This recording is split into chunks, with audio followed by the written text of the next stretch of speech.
자, 조희대 대법원장이 이재명 후보의 이제 선거법 사건을 굉장히 빠르게 전원 합의체 회부를 했다. 그리고 바로 기일을 잡고 심리에 들어가고 막 정말 빠르게 움직였단 말이에요. 그래서 다들 놀랬어. 왜냐? 조희대는 윤석열이 임명한 인간이거든. 우리 편이 아니다. 쟤는 극우 꼴통이다. 뭐 이런 얘기들. 그리고 양승태 라인이다. 뭐 이런 얘기들 때문에 아니 어떻게 할 수 없다라는 걸 뻔히 알지만 갑자기 걱정이 확 오는 거예요. 야, 이게 안 끝났구나. 지기현 때문에 스트레스 받고 이랬는데 조희대가 남아 있었구나. 이러면서 도대체 왜 저러는 걸까? 이재명 대권 그 가도에 문제가 또 생기는 거 아닐까? 뭐 이런 걱정들을 정말 많이 했습니다. 근데 저도 어제 걱정할 필요 없다라는 분석을 하기는 했지만 이동영 작가, 이분의 인사이트가 확실히 남다르다. 이분하고 저랑 동갑이에요. 네. 근데 달라. 다릅니다. 인정할 수밖에 없어. 자, 이동영 작가가 무슨 이야기를 했는지 제가 정리를 좀 해드릴게요. 자, 이동영의 날카로운 분석입니다. 조희대가 갑자기 움직이는 이유. 자, 일단 알아야 될 기본 지식이 있습니다. 대법관들은요, 헌법재판관들보다 자신들이 더 우월하다고 생각한다는 거예요. 대법원장이 3명을 임명하잖아요. 헌법재판관을. 그렇기 때문에 자기들의 밑에 있는 사람들, 이 사람들이 헌법재판관들이다 라는 인식이 있다는 겁니다. 근데 지금 대한민국에서 헌법재판관들이 너무 떠버렸어요. 국민적 영웅이 돼버린 거죠. 이게 불만이다라는 겁니다. 대법관들이 윤석열을 파면시켜 줌으로써 이 판을 정리하는 게 대한민국 사법체계의 최후의 보루가 헌법재판관들이구나. 국민들이 이런 인식을 갖게 되는 것. 이게 마음에 들지 않는다는 겁니다. 여기에 긁혔다. 요즘 말로. 이 판을 정리하는 것, 마지막 정리하는 건 우리 대법관들이어야 한다. 그래서 이동영 작가는 뭐라고까지 예측을 하느냐. 전원합의체에서 공소기각이 나올 거다. 이런 얘기까지 했습니다. 와, 공소기각? 왜냐? 자, 만약에 6월 3일 전에 결과가 나오지 않았다. 그러면 불소추 특권, 여기에 진행되던 재판도 멈춰야 되냐 말아야 되냐. 기소가 안 되는 건 알겠어. 근데 재판까지 포함이 되는 거냐? 이 논란이 생길 거라는 거예요. 국민의힘은 이미 그 논란의 불을 지피고 있다라는 겁니다. 자, 그렇게 되면 어떻게 될까요? 이걸 누가 판단하느냐? 헌법재판소예요. 또 이재명 대통령 당선이 됐어. 그래서 재판이 멈춰. 그럼 국민의힘이 헌재에다가 이거를 또 겁니다. 그러면 불소추 특권에 재판이 포함됨 이런 판결을 헌재가 내려주면 주인공이 또 헌재가 되는 거예요. 또 이게 대법관들 입장에서는 마음에 들지 않는다라는 겁니다. 그러니까 이들의 정의로움, 뭐 사법적인 지식 이게 아니라 이들의 엘리트 의식 여기를 기반으로 생각을 해보는 거예요. 그러면 이런 생각을 가질 수 있겠다. 자, 지금도 흔들리고 있잖아요. 이 흔들리는 판을 마무리하는 역할이 헌법재판관이 아니라 우리여야 되는데. 자, 전원합의체에서 공소기각을 해버린다. 이거는 공소할 거리가 아니야. 이건 공소 자체가 잘못됐어. 이러면 헌법재판소에다가 물어볼 필요가 없다는 겁니다. 그러면 헌법재판관들이 다시 주인공이 되는 걸 막을 수 있다. 이걸 원한다는 거예요. 대법원이 우리가 혼란을 마무리하는 끝판왕이다. 이걸 하고 싶다라는 겁니다. 저는 기본적으로 대법관보다 헌법재판관들이 더 위라고 생각했어요. 아마도 대부분의 국민들이 그런 생각을 가지고 있을 거라 개인적으로는 생각합니다. 대법관들이 그게 견디기 어렵다. 판사들 대부분 최종 목적지가 헌법재판관인 대법관인데 국민들이 그걸 모르고 있다는 거예요. 그러니까 판사들한테 다 물어보라는 거야. 너 끝에 뭐가 되고 싶어? 그러면 헌법재판관이요 라고 말 안 한다는 거예요. 대법관이요. 이렇게 얘기한다는 거예요. 그러니까 대법관이 헌법재판관보다 위에 있는데 지금 국민적 영웅 사법부의 끝판왕이 헌법재판소인 것처럼 비춰지는 게 긁혔다. 결국 조이대가 빠르게 움직이는 이유는 엄청난 무리를 해서라도 이재명을 제거하려는 게 아니라 헌법재판관들에게 쏠려있는 국민들의 관심을 대법관들에게로 돌리려는 것이다. 이게 아수라장인 대한민국을 정리하는 건 헌법재판관들이 아니다. 우리 대법관들이다. 이걸 국민들에게 보여주고 싶은 엘리트 의식의 발현이라는 겁니다. 자, 제가요. 이완규, 함상훈 이 헌법재판관 지명 이거 기각될 거라고 분석한 적이 있어요. 왜냐? 헌법재판관들이 봤을 때 이완규랑 함상훈은 깜이 안 된다. 이거 자존심을 건드리는 거거든요. 아니 저런 깜도 안 되는 애랑 우리랑 지금 동급이 된다고? 이게 싫을 수밖에 없다. 그래서 이거는 기각될 거다라고 제가 예측한 적이 있습니다. 그렇게 됐죠. 그러니까 이 판사들, 이들의 엘리트, 선민의식이 상상을 초월하는 거예요. 판사들은 검사들도 자신들보다 아래라고 생각합니다. 네, 그렇게 생각해 왔어요. 실제 성적도 더 좋은 사람이 판사가 되고 그 다음이 검사가 되고 이랬으니까 판검사라고 부르는 이유가 있습니다. 판이 먼저 붙어요. 그런데 이 윤석열의 검찰 정권이 들어서고 나서 판사들의 자존심이 박살이 나버린 겁니다. 검사들 밑으로 들어가 버렸어. 판사가. 자, 그런데 윤석열이 파면이 되고 나서 대부분의 판결이 정상적으로 돌아오는 분위기가 지금 감지가 돼요. 제가 그 말씀 드린 적도 있습니다. 이제 이재명 관련 재판들 다 정상적인 판결로 돌아갈 거다. 김웅, 정진상 이런 분들의 재판, 이화영 평화부지사 재판 이런 것들 다 정상으로 돌아올 거다. 이렇게 제가 예측해 드린 적이 있습니다. 이것도 판사들이 정의로워서가 아니라 이 선민의식 때문에 이 자존심, 그동안에 윤석열 검찰 정권에 짓밟혔던 이 판사들의 자존심 때문에 검사들을 조지기 시작할 거다. 이거였거든요. 지금 그런 모습이 지금 보이고 있어요. 재개된 이재명 대북 송금 재판, 재판장 지적에 검찰 쩔쩔. 자, 이런 기사 이거 보셨죠?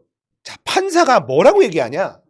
공소장의 17페이지 두 번째 줄, 피고인 이재명이 피고인 이화영으로부터 그동안 논의한 내용에 대해 북한 측과 합의하겠다 보고받았다고 기재됐는데 보고는 어떤 방식으로 받은 겁니까? 구두로 받은 거요? 서면으로 받은 거요? 아니면 대화를 통해서 받은 거요? 어떤 거요? 이렇게 물어봐. 그러니까 검찰이 이 부분 직접적인 진술이 있는 것은 아닌데 저희가 여러 정황상 여러 정황을 통해서 보고받았을 것이라고 평가한다. 이렇게 대답을 한 거야. 그러니까 검찰의 소설이라는 거예요. 신진우 판사 기억나시죠? 예, 이화영 부지사한테 중형을 선고한 그 판사. 이 판사가 바뀌었단 말이에요. 송병훈 부장판사로 바뀌었어요. 왜냐? 인사 때문에 바뀌었는데 이 송 부장판사가요. 공소장에 대해 쪽과 줄을 하나하나 짚어가면서 질문을 합니다. 하지만 검찰은 명확한 답변을 하지 못했고 결국 재판부는요. 기본적으로 공소사실은 객관적 사실에 근거해야 하고 어떤 행위에 대한 평가를 기재하는 건 적절하지 않다. 사실관계에 맞춰 공소장 다시 정리해 주길 부탁한다. 이러면서 사실상 공소장 변경을 요구한 거예요. 이거는 개망신을 준 겁니다. 판사가 검사에게. 더 큰 개망신을 주려면 사실 이거를 딱 보고 대답이 허접하면 바로 공소 기각을 때려버려야 돼요. 공소장이 소설이다. 그래서 이 재판은 진행되면 안 된다. 이렇게 공소 기각을 때려야지 돼요. 그런데 그렇게까지는 나가진 못해 아직까지. 좀 결기 있는 판사 없나? 자, 이 기사들을 보면요. 디테일한 게 굉장히 많습니다. 공소장 넘겨가면서 20곳 넘게 지적하고 이 부분 직접 증거 있나? 검찰 판단 아니냐? 이러면서 계속 지적을 하는데 검찰이 대답을 제대로 못해요. 그리고는 공소장 바꿔라 이것들아. 이래버렸다는 겁니다. 전부 다 소설이에요. 공소장 12쪽 밑에서 두 번째 뭐 이런 얘기들 18페이지에 이런 이야기 스마트폰 지원 약속 묘목 밀가루 지원 약속 피고인 이재명의 승인 하에라는 표현이 들어가는데 직접적인 증거가 있나? 아니면 상황만 보고 판단한 거냐? 이렇게 하나하나 거의 폐부를 찌르는 질문을 계속 해버리는 거야. 검찰은 대답을 못해. 소설을 썼으니까. 증거 하나도 없어. 소설이에요.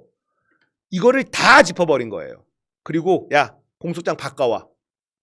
다음 준비기일에서 만나. 이렇게 하고 끝내버린 겁니다. 이게 그냥 일어나는 일일까요? 저는 판사들을 기본적으로 믿지 않아요. 그들의 이해관계를 생각합니다. 윤석열 정권은요. 출발하면서부터 사법부를 깔아뭉개고 출발했습니다. 그게 뭐였냐면 대법원 판결, 강제징용 배상 판결 이걸 엎어버렸어요. 대법원 판결이 났는데 그걸 이행하지 않고 엎어버렸다고요. 우리가 대줄게. 이건 판사들 입장에서는 있을 수 없는 일입니다.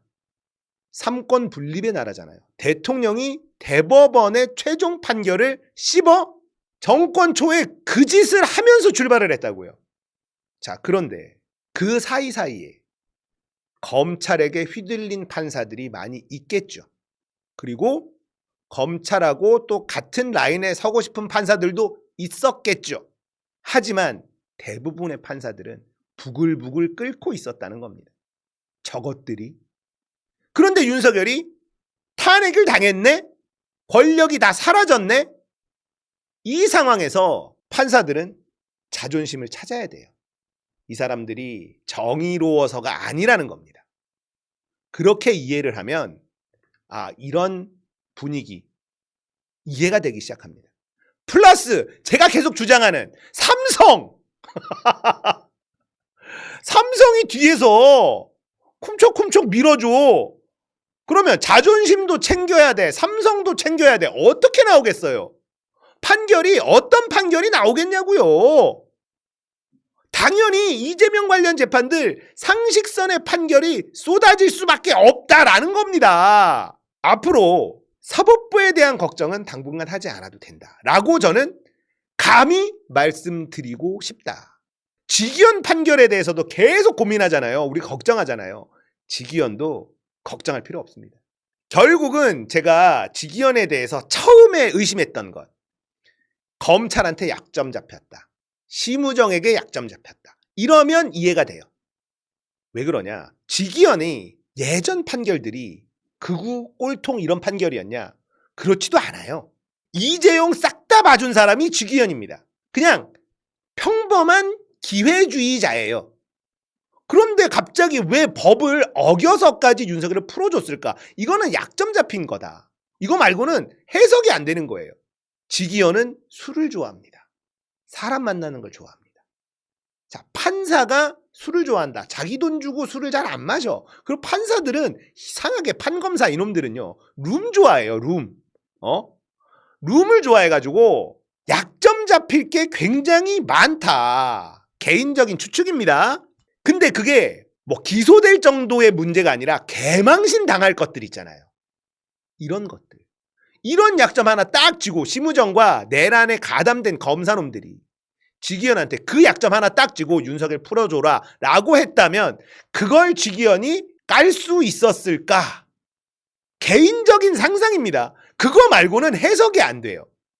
그래서 윤석열을 풀어줬어? 즉시항고 기각하면서 풀려났어요. 지기현도 괴로웠을 거야. 온 국민이 자기한테 쌍욕을 받고 있어. 근데 그 욕하는 강도가 점점 커집니다. 윤석열이 결국 파면이 됐죠. 그리고 윤석열 권력이 떨어지는 속도가 지금 굉장히 가파릅니다. 검찰 내부에서도 분열이 막 일어나고 있는 게 막 느껴집니다. 그러면 지기현도 겁내지 않을 가능성이 점점 생기는 거죠. 심우정과 그 검찰 내부에 있었던 내란 일당들이 끈이 딱 떨어지는 순간 지기현도 굳이 윤석열을 봐줄 필요가 없어지는 것 아닐까라는 게 제 개인적인 상상이에요. 그러니까 지기현도 결국은 윤석열에 대해서 무기징역 아니면 사형, 저는 개인적으로 사형을 내릴 가능성도 있다고 봅니다. 열받아서. 검찰한테 노란한 그게 분해가지고 이것들이 그러니까 술 좋아한다는 거에서부터 출발한 저만의 상상이에요. 아닐 수 있는 거니까.